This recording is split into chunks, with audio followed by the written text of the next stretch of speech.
이것은 하나님의 말씀입니다. 제9시쯤에 예수께서 크게 소리질러 이르시되 엘리 엘리 라마 사박다니 하시니 이는 곧 나의 하나님 나의 하나님 어찌하여 나를 버리셨나이까 하는 뜻이라. 아멘. 기도하겠습니다. 하늘에 계신 우리 아버지여, 이 시간 복음을 선포하는 저의 심령 가운데 성령으로 비추셔서 주의 복음을 순수하게 선포하게 하시고, 또한 복음의 말씀을 듣는 우리 성도들 가운데 그 마음 가운데 성령으로 조명하셔서 말씀을 밝히 듣게 하시고 깨닫게 하시고 믿음으로 말미암아 생명을 얻되 풍성히 얻는 복된 시간, 복된 성도들 되게 하옵소서. 아버지 말씀하옵소서. 우리 구주 예수님 이름으로 기도합니다. 아멘.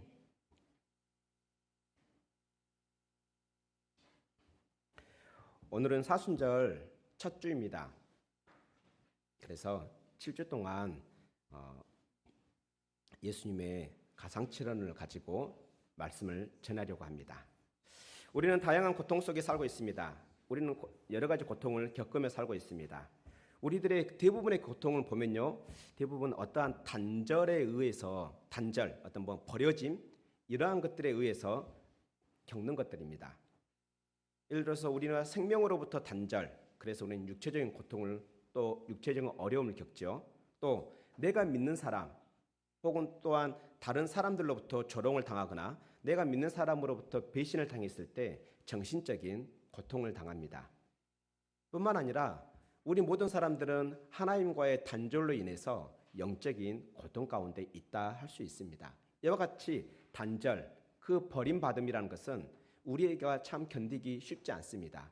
우리가 육체적으로 많은 사람들과 함께 있어도 그렇게 풍요로운 가운데 우리가 많은 것들을 누리고 있음에도 불구하고 고독이라는 그 고통을 느끼기도 합니다. 이와 같이 우리는 그 버려짐, 단절로 인해서 다른 사람들과 이렇게 나누지 못하는, 또한 스스로 그 고독 가운데 있는 그 아픔을 가지고 있습니다. 아무리 이렇게 같이 있으면서 이렇게 웃는다 할지라도 그 웃음, 그 뒷면에는 아마 단절로 인한 고통이 분명히 있을 것입니다. 오늘 이렇게 단절로 인해 고통 겪고 있는 우리들에게 예수님께서 하시는 말씀을 통해 그 단절로부터 우리는 어떻게 위로를 받을 수 있고, 그 단절로부터 어떻게 우리가 해방될 수 있고, 그 단절로부터 우리가 어떻게 기쁨을 얻을 수 있는지 말씀하고 있습니다. 오늘 말씀을 통해 그 단절로 인한 그 고통, 그 버림받음으로 인한 그 고통으로부터 해방되는 복된 시간이 되기를 축원합니다.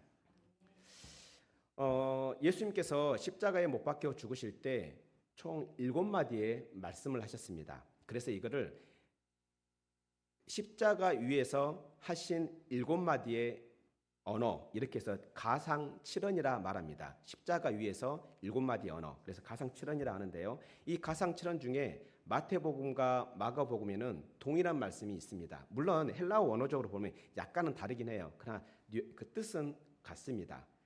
그 예수님께서 하신 그 가상칠언 중에 첫 번째 말씀은 바로 버림받은 고통에 대한 절규입니다. 방금 전에 봤던 것처럼 엘리 엘리 라마 사박다니, 나의 하나님 나의 하나님 어찌하여 나를 버리셨나이까 라는 절규입니다. 이와 같이 예수님은 십자가 위에서 하나님으로부터 버림받는 그 고통을 절규하고 있습니다. 부르짖고 있습니다. 그냥 부르짖는 게 아닙니다. 큰 소리로 부르짖고 있습니다. 그런데 지금 이 부르짖고 있는 소리는요, 질문이에요. 나의 하나님 어찌하여 나를 버리셨습니까? 라는 질문이에요. 그런데 그 본문 이후로 하나님께서 대답이 없으십니다. 왜 그를 버리셨는지 그 의미를 우리가 알기가 쉽지 않습니다. 그런데요, 이 마태복음 안에서 7마디의 그 가상칠언 중에 이 한마디만 기록하고 있다는 것을 우리가 좀 생각한다면 마태복음의 전체적인 그 내용의 근거에서 이 질문에 대한 답을 찾을 수가 있습니다. 예수님이 버림받은 이유, 하나님께로부터 버림받은 이유, 심지어 예수님은 하나님을 한 번도 그냥 하나님이라 부르지 않았습니다. 항상 하나님을 향해서 아버지 혹은 하나님 아버지라 불렀습니다. 그런데 유독 이 본문에서만 하나님을 아버지라 부르지 않고 그냥 하나님이라고만 부르고 있습니다. 그 이유는 물론 이제 마태복음에 보면 하나님이라고 부르는 존재들이 어떠한 존재인지를 안다면 지금 어떠한 상황에서 하나님을 향해 부르짖고 질문하고 있는지를 알 수 있습니다. 마태복음에는요, 예수님께서 오신 목적을 여러 번 말씀하고 있고 또 마태복음이 강조하는 포인트가 있습니다. 그래서 오늘은 예수님께서 오신 목적과 마태복음에서 말씀하고 있는 예수님께서 오신 목적과 또 마태복음이 강조하고 있는 강조 포인트를 통해서 이 질문의 답을 우리가 찾고자 합니다. 여러분들, 예수님께서 이 땅에 오신 목적이 무엇일까요? 마태복음에서 말하고 있는 예수님께서 이 땅에 오신 목적이 무엇일까요? 그 목적은 마태복음을 시작하면서 말씀하고 있습니다. 우리 마태복음 1장 21절 같이 찾아볼까요? 네, 마태복음 1장 21절입니다. 우리 같이 한번 읽을까요? 시작. 아들을 낳으리니 이름을 예수라 하라. 이는 그가 자기 백성을 그들의 죄에서 구원할 자이심이라 하니라. 아멘. 예수님께서는 이 땅에 아들로 태어났습니다. 하나님의 아들이신 예수님이 아기로서 이 땅에 오셨습니다. 그래서 오신 목적을 지금 뭐라고 말합니까? 자기 백성을 그들의 죄에서 구원하려고 오셨다라는 의미로 우리는 이해할 수 있습니다. 그래서 마태복음은 예수님께서 이 땅에 오신 목적은 바로 자기 백성을 그들의 죄에서 구원하시려고 오셨다라고 선포하고 있습니다. 그렇다면 우리는 우리의 죄가 어떤 영향을 주길래 우리의 죄로부터 구원한다, 건져낸다라고 말씀하고 있을까요? 죄가 대체 우리에게 어떤 영향을 끼치길래 이 땅에 오신 예수님의 그 목적이 우리를 죄로부터 구원하려고 오셨다라고 선포하고 있을까요? 죄가 우리에게 어떤 영향을 주는지 이사야서 59장 2절에서 알 수 있는데요. 이사야서 59장 2절입니다. 우리 다 찾았으면 같이 읽어볼까요? 시작. 오직 너희 죄악이 너희와 너희 하나님 사이를 갈라놓았고 너희 죄가 그의 얼굴을 가리어서 너희에게서 듣지 않으시게 함이니라. 아멘. 무슨 말입니까? 결국에는 우리와 하나님과의 사이를 갈라놓았다. 무엇이요? 우리의 죄가. 그러니까 우리의 죄가 우리와 하나님 사이를 갈라놓음으로 인해서 우리가 하나님의 얼굴을 볼 수 없게 하였다. 또 우리의 목소리를 하나님이 듣지 않으시게 하였다라고 말하고 있습니다. 이와 같이 죄는 우리와 하나님과의 사이를 단절시킵니다. 죄는 하나님이 우리를 버리게 만드십니다. 이와 같이 죄는 우리에게 이러한 안 좋은 영향을 주기 때문에 우리 예수님은 죄로부터 우리를 건져내기 위해서 오셨다라고 마태복음 1장 21절에 말씀하고 있습니다. 그렇다면 죄가 무엇일까요? 우리와 하나님 사이를 갈라놓은 죄, 실제 우리와 하나님 사이에 그 사이를 갈라놓았을 뿐만 아니라 사람과 사람 사이에 그 관계도 갈라놓습니다. 죄가 이렇게 무섭습니다. 그렇다면 죄가 무엇일까요? 그 죄는 마태복음 22장 37절에서부터 40절에 나옵니다. 우리가 방금 전에 하나님의 계명 그리고 우리 주님의 가르침을 읽었던 내용입니다. 우리 마태복음 22장 37절부터 40절 한번 볼까요? 읽겠습니다. 시작. 예수께서 이르시되 내 마음을 다하고 목숨을 뜻을 다하여 주 너의 하나님을 사랑하라 하셨으니 이것이 크고 첫째 되는 계명이요 둘째도 그와 같으니 내 이웃을 내 자신같이 사랑하라 하셨으니 이 두 계명이 온 율법과 선지자의 강령이니라. 아멘. 여기는 마음을 다하고 목숨을 다하고 뜻을 다해서 하나님을 주로 섬기는 것 그리고 하나님을 사랑하는 것 이것에서 벗어나는 것이 죄입니다. 근데 죄가 여기서만 머물지 않고 뿐만 아니라 내 주변에 있는 이웃을 내 자신의 몸과 같이 사랑하는 것. 그렇게 사랑하지 않는다면 이것이 죄입니다.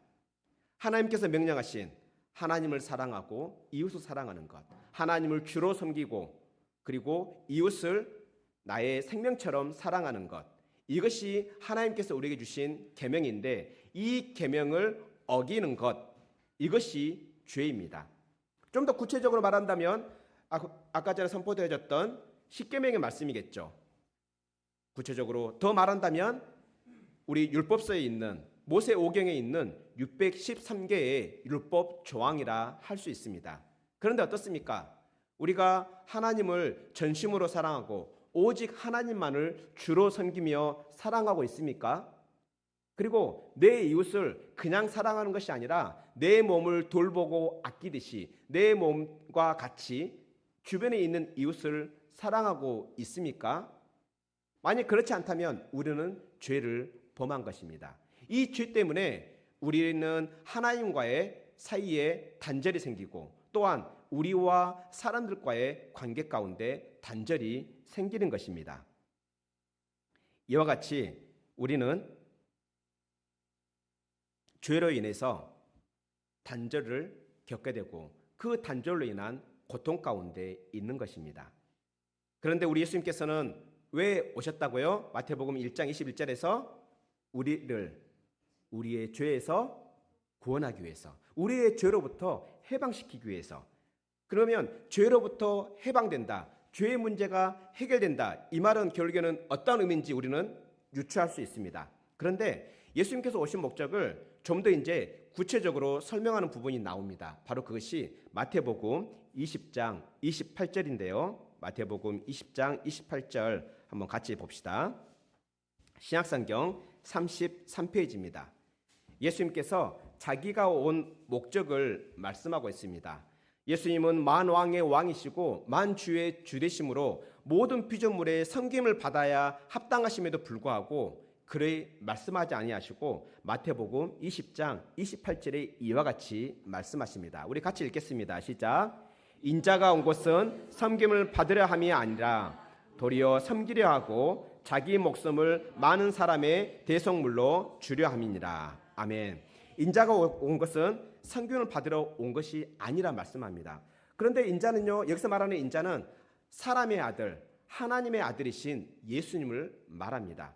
예수님께서 이 땅에 오신 것, 만왕의 왕이신 그 왕이, 만주의 주 되신 그 왕이, 유일한 주권자 되신 그 왕이 이 땅에 오신 것은 섬김을 받으러 온 게 아니라고 선포하고 있습니다. 섬김을 받아야 마땅하신 분임에도 불구하고 그리 말씀하지 아니하시고 도리어 우리를 섬기려고 오셨다라고 말합니다. 어떻게 섬기려고 오셨습니까? 자기의 목숨을 많은 사람의 대속물로 주려 오셨다. 여기서 대속물이라는 것은 자기의 목숨을 누군가의 어떤 목숨의 값을 대신한다, 자기의 목숨으로 다른 사람의 목숨의 값을 대신한다는 뜻입니다. 이와 같이 예수님은 많은 사람의 목숨을 대신하기 위해서 오셨습니다. 이것이 바로 지금 자기 백성을 그들의 죄에서 구원하려고 하는 말씀과 동일한 말씀입니다. 그러면 구체적으로 예수님은 자기 목숨을 어떻게 많은 사람의 그 목숨값으로 대신하여 지불하셨는지 그걸 알 수 있는 것이 바로 26장 28절에서 알 수 있습니다. 마태복음 26장 28절 한번 같이 봅시다. 시작. 이것은 죄사함을 얻게 하려고 많은 사람을 위하여 흘리는 바 나의 피 곧 언약의 피니라. 아멘.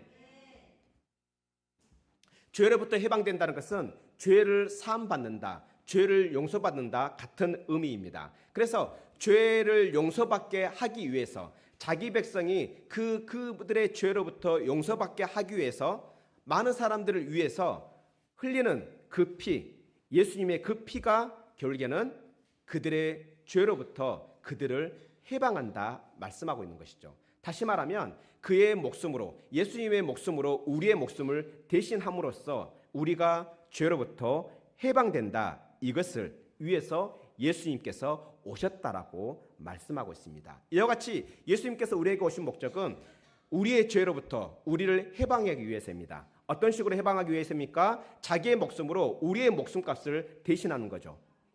자기의 피를 통해서 우리의 생명을 사기 위해서입니다.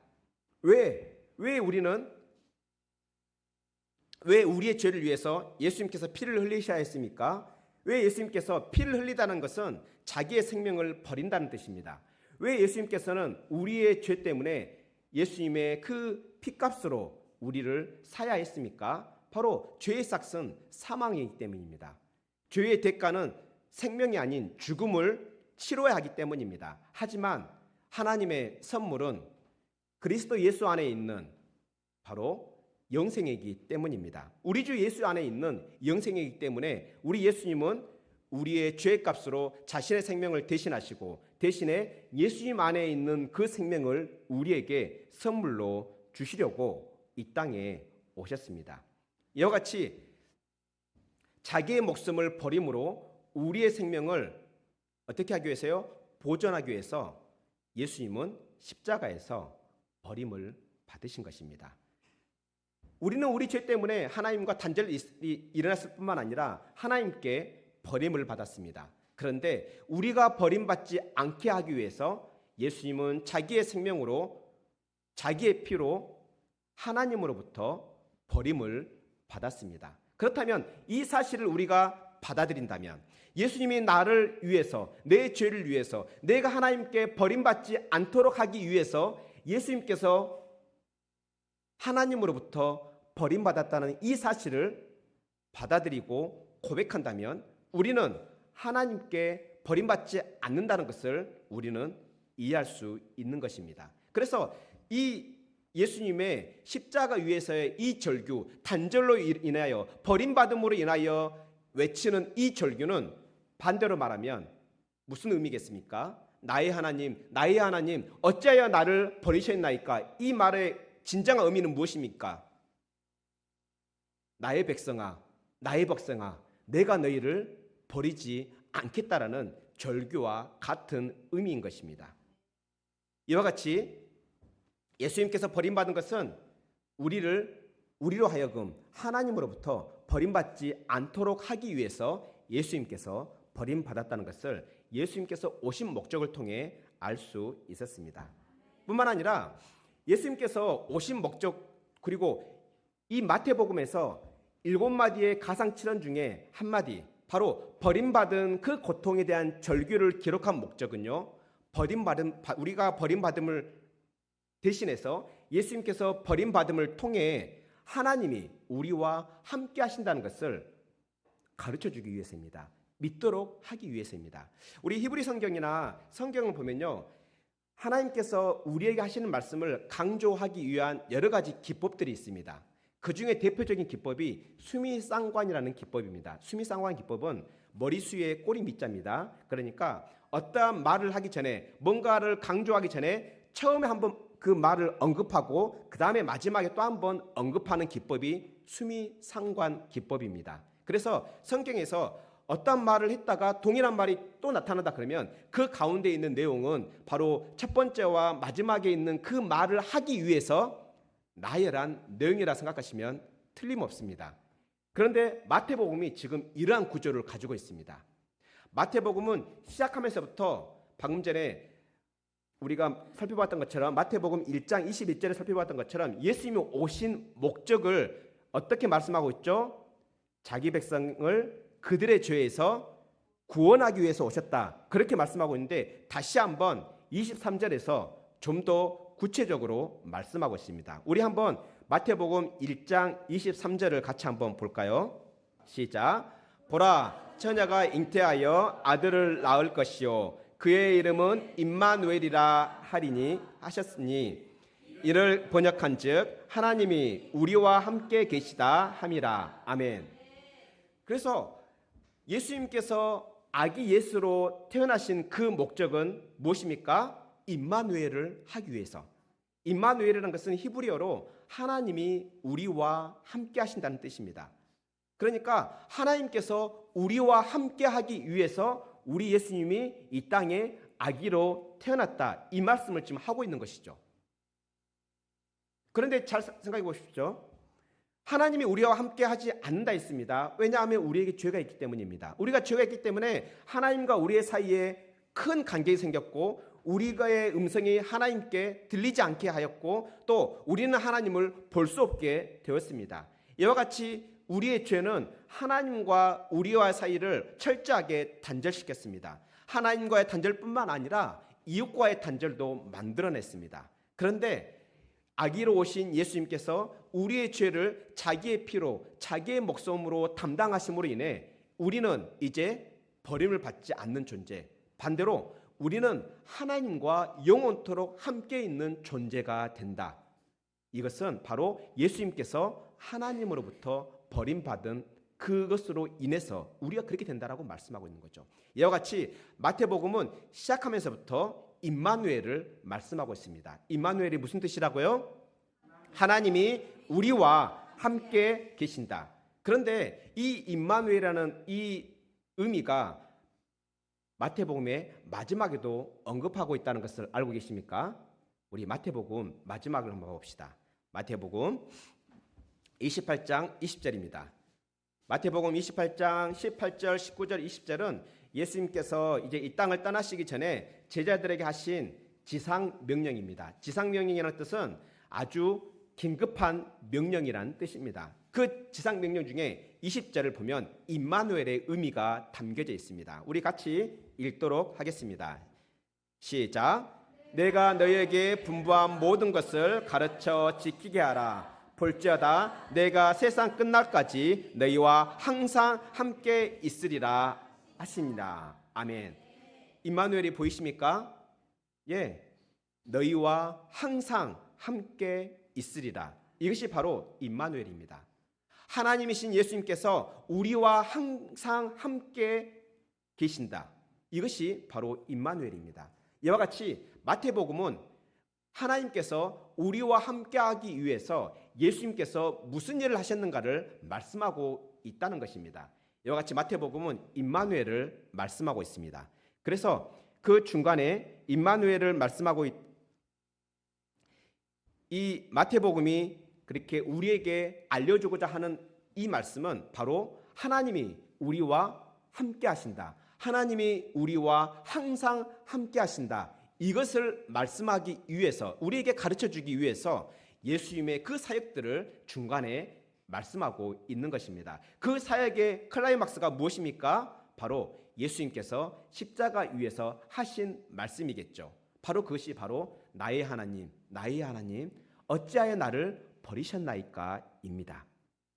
이와 같이 예수님께서 우리에게 오신 목적은 바로 우리에게 임마누엘의 복을 주시기 위해서입니다. 하나님께서 우리와 항상 함께하기 위해서 우리 예수님이 버림받으셨습니다.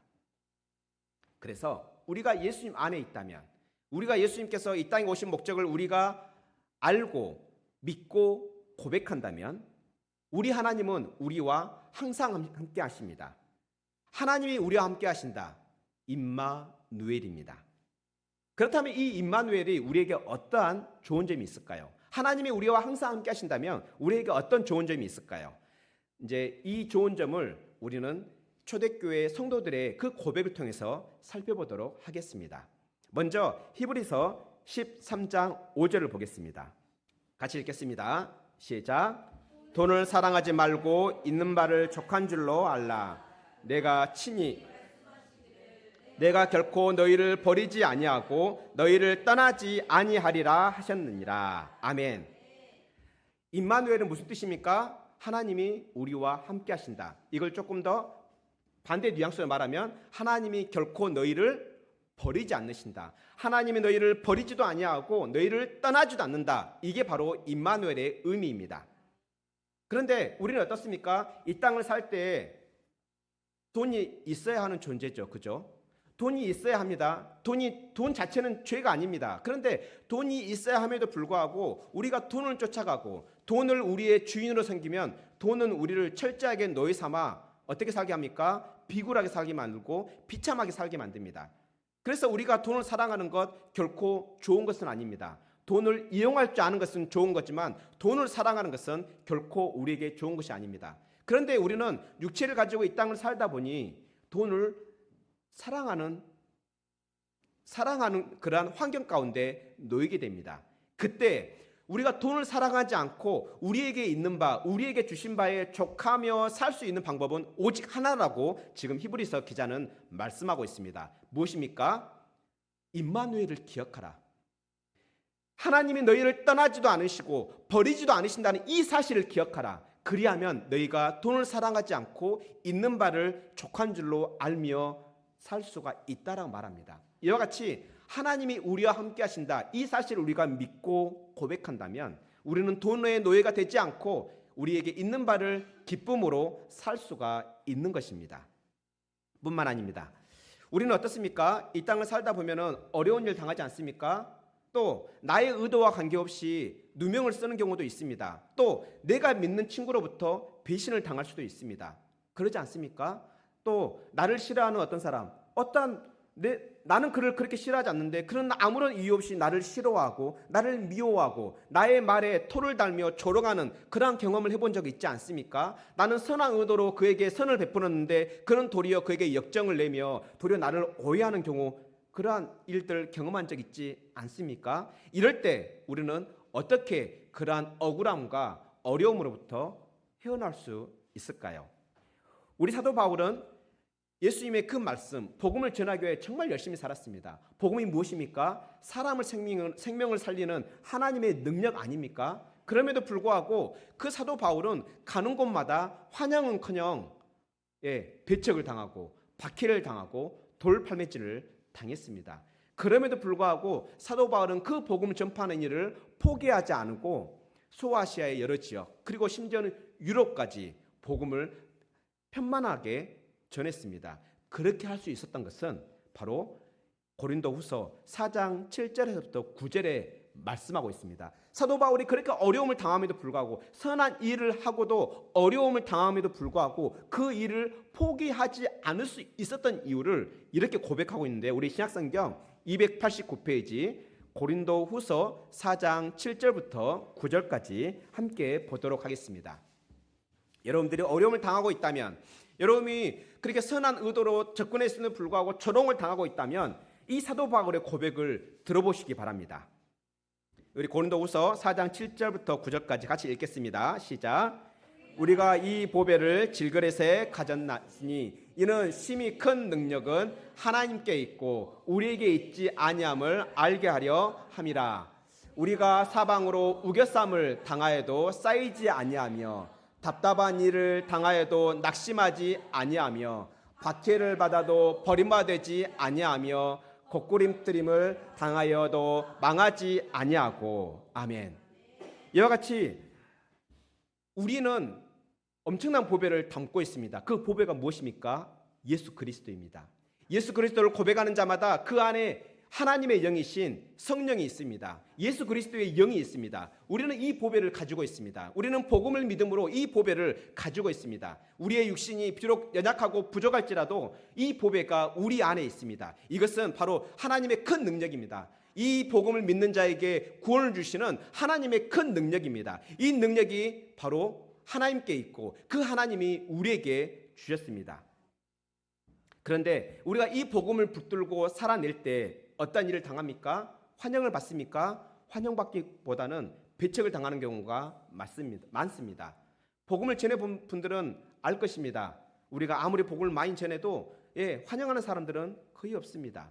그래서 우리는 그렇게 우리가 우리의 육신에 그 보배를 담고 그 보배를 따라 우리가 살려고 할 때 우리는 사방으로부터 우겨쌈을 당할 수도 있습니다. 답답한 일을 당할 수도 있습니다. 낙심을 할 수도 있습니다. 그런데 사도 바울은 뭐라고 말합니까? 그렇게 우겨쌈을 당하고 또 그렇게 사방으로 그렇게 쌓임을 당한다 할지라도, 답답한 일을 당한다 할지라도 낙심하지 아니한다라고 말합니다. 그렇게 우겨쌈, 그가 감옥에 갇힘 또한도 감옥의 갇힘이 아닌 또 하나의 하나님의 섭리로 고백하고 있습니다. 박해를 받아도 하나님께 결코 버림받지 않는다라고 말하고 있습니다. 심지어 곡구림트림을 당한다 할지라도 망하지 않는다라고 고백하고 있습니다. 이와 같이 철저하게 배척당하고 조롱당한다 할지라도 결코 그가 낙심하지 않고 다시 일어설 수 있었던 것은 하나님께 버림받지 않는다라는 이 고백이 있었기 때문입니다. 다시 말하면 임마누엘의 고백이 있다면 우리가 어떤 상황에 있더라도 우리는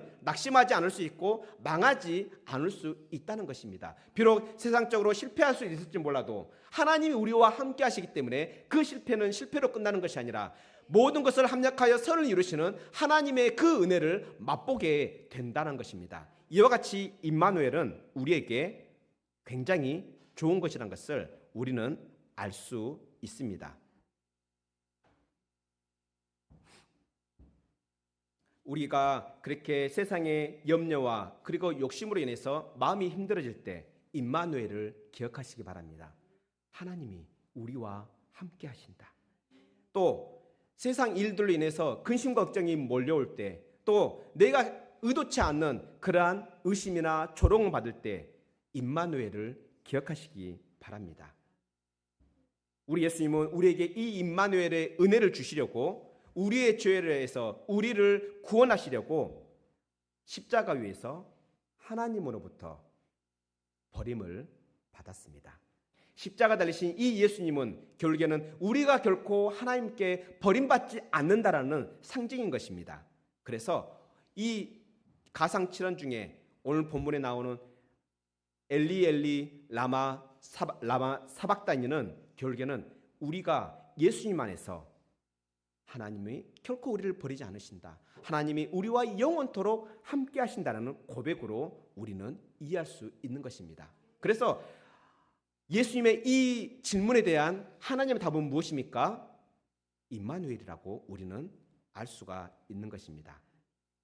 우리의 죄에서 우리를 구원하시는 예수님의 그 십자가, 우리가 죄로부터, 우리 죄 때문에 우리가 하나님으로부터 버림받아야 했지만 우리 예수님께서 우리를 대신해서 십자가 위에서 하나님께 철저하게 버림받았습니다. 이 사실을 우리가 고백하면 예수님의 그 친밀하심이 우리에게, 우리의 그 단절이 예수님께 서로 교환이 됩니다. 그래서 우리는 예수님 안에서, 예수님께 버림받은 예수님 안에서 우리는 임마누엘을 경험할 수 있게 됩니다.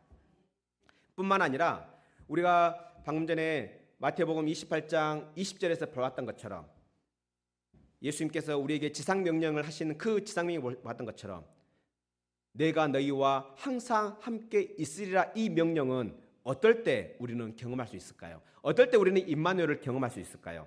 지상명령에 의한다면 우리가 우리에게 주신 그 복음을 전할 때, 그리고 우리 예수님께서 우리에게 가르쳐 주신 그 말씀을 지키며 행할 때 우리는 하나님이 우리와 함께 하시는 이 놀라운 은혜를 경험할 수 있습니다.